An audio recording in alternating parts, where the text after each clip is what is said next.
Hey, and welcome to another Chicago Beer Pass beer review.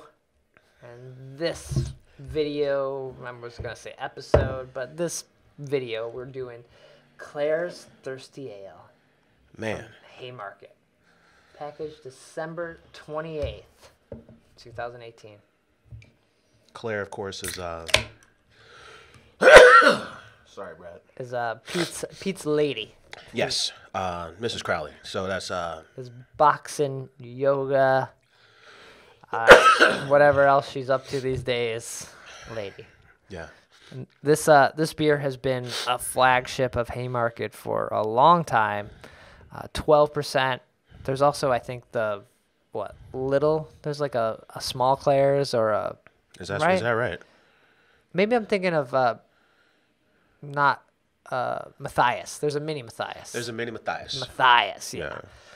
A Claire's, yeah. It's a bourbon barrel aged Imperial Stout with raspberries. A FoBAB classic. Man, I tell you, man, what can you say about Haymarket, man? You know, like anchor of the West Loop. I just went in. I'm very excited to drink this. Nick went and picked up cans, a couple weeks ago? Yeah, I think their anniversary is every second week in January. So, and cheers to the beer goddess, Jana Mustaine, who was there. I got to see her. Yeah. And last year I know that their canning line wasn't up, so they bottled Claire's at Cruz Blanca right down the street. So it came in bottles last year. This is the first year in cans, and it was canned up in Brisbane, Michigan, at their other location, a place you've been to. Right. At the police station. Yeah. I need to plan another trip and go up there. Yeah. Do a Greenbush and Haymarket kind of trip. Tapestries up there. You know, a lot of people tell you can get there probably quicker than you can get to Naperville on a weekday. Yeah. You can get there in no time. They say south. I guess that's southwest Michigan. Mm-hmm. Yeah. But definitely, we just dove in, but you get really dark color, nice tan brown head on here. Yeah. And that raspberry comes through like this sweet. I just want to say like foresty or like garden kind of raspberry aroma, like just outdoorsy. Maybe that's the best way to. I'm like, what am I looking for here? Yeah, you're growing fresh raspberries. You see one on the vine or wherever the fuck they grow. You pick one up and pop it right in your mouth. I was more of a when I'd see blueberries. Like blueberries were my jam. Like picking blueberries, but. Last time I had fruit in a barrel-aged stout was a Goose offering the blackberry rye. What was it called? Bramble rye. Yeah, but Bramble is just a mixed berry. Oh, it's just a mixed berry. It was like raspberry. It was isn't it raspberries and blueberries, and they call it Bramble? And blackberries. And blackberries and raspberries. Yeah. Blackberries and blueberries. Yeah. Or whatever. Oh, yeah. But anyway, the point I was trying to make was that beer is that beer is full on it needs some time. It's big tart fruit, big aggressive tart fruit. Yeah. Right. And it's probably better served in another year. Right. That beer. But I'll tell you something, man. This beer right here. This is for people who are ready to drink their barrel-aged beers right the fuck now. This is nice. Nothing overshadows anything else. It's all in step, in your face. Come get it. Drinking this just reminds me of FoBAB. It brings me back instantly because this beer is always there.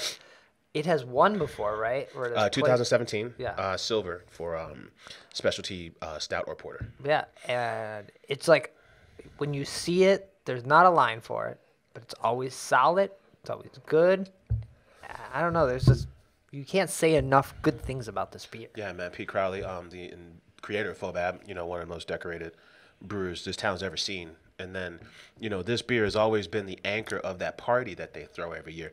For me, I'm excited to see the different variants of the Saison. I'm excited to see Angry Birds, back again, and I'm even excited to see Indignant, which is the barrel-aged version of their Defender. Okay. Right. But I think, for me, Clare anchors it, right? Big, badass raspberry stout that's, oddly approachable for 12%. I don't really know how else to describe it, Yeah, I'm trying to think of more descriptive words to talk about Claire's. I can only think of, another stout that maybe comes to mind are some of the Revolution stout series, like their Courants, and it has a similar body as a lot of those beers. Very silky smooth, not too sticky and not too sweet. The fruit shines, the beer shines. And then everyone's getting into everyone in Chicago, everybody's got into the barrel aged game.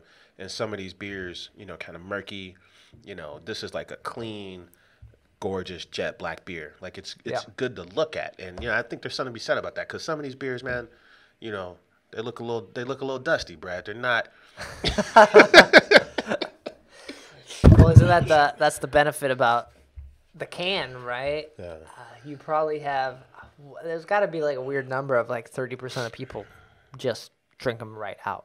Like they would never even think to pour a can out. Mm-hmm. Yeah, that's true. It's probably the same. It's probably higher than the bottle people, but I'm sure a lot of people in bottles, normal size, like 12-ounce bottles, would just drink the bottle. Yeah. But cans just, I think everyone has grown up drinking soda of some kind, so you're just like, crack a can, let's go. Yeah. Why would I pour that out? I'm gonna lose some. It's delicious, man. And then like there's a nice backdrop of like just whatever that base stout is, where it's like, you let that beer hang out in the barrel long enough, and there's terms for it to describe the flavors of, when it penetrates the wood and it's got the vanilla and the coconut that it's pulling out of the wood, where it's like, that's happening is what I meant to say. That's happening in this beer too, Brad. Do we know what barrels they use, or just? If I'm guessing with those guys, I'd probably say Woodford Reserve more than likely. I've had the first time I had Bellmead whiskey was at Haymarket. They might have. I know like Bellmead barrels too. They might even want something. Maybe not. I was like thinking Journeyman is up there. Oh yeah. But Journeyman probably doesn't have the size that they need, or I don't know the run limit, but maybe they did something a little more local to kind of showcase the two of them. Because Pete and the crew is always about like making sure the community is a part of what they're doing. So. Yeah, I was talking to them once, and they were talking about the whole Haymarket model, and how like I think even moderately priced beers was like part of their plan the whole time. Like the working man's beer, a place you can go and just get a decent price for a fantastic beer. Yeah, right? That's a big deal to them. And then they named it after Haymarket, which of course the Haymarket riots, Mayday, the your traditional 5-day work week. 40 hours a week. Like that all as a result of, abused workers saying, hey, enough of this shit. Give us some work-life balance. Right? For sure. So, yeah. I mean, I dig this beer, man. I like it a lot. That's nice, yeah. Man. And so 4-packs were only available that weekend, so... Yeah, and I think they were cans. There was a pre-sale for cans, and then if you bought more than one can, you had the option to buy 2 more cans, I think. Yeah. I wonder if it's still there. Like, I'd love to have some more of this beer. Okay. Well, we still have some cans laying around here. So if anyone out there wants to come on, have one with us and bring something else, we're down. Yeah, true. But this beer, everything about it is just like perfect. I don't know. It's enjoyable. I like it. I dig. The Angels are blowing their horns. It's nice.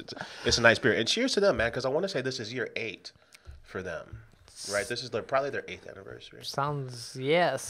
Maybe 9th. Yeah. Maybe 9th. Might be, yeah. Maybe it's 9th this year. Yeah, that might have been their 8th year, and so 9th this year. I'm thinking Metro because on Bike the Breweries, we did stop at Haymarket, but they were completely under construction on the 2nd year. So they would be 1 to 2 years behind Metro. Maybe, is it 3? Whew, I don't know. It's all going by so fast, man. Yeah, but so they were shortly after Metro. They were in that like beginning of the wave, I guess. Yeah. Oh. Clare's Thirsty Ale. If you can ever get this at FoBAB, any of the fests Haymarket are at, because I'm sure they have some that they keep back for some of their beer fests, give it a try. It's great. Yeah. That's all I got. Cheers. Cheers.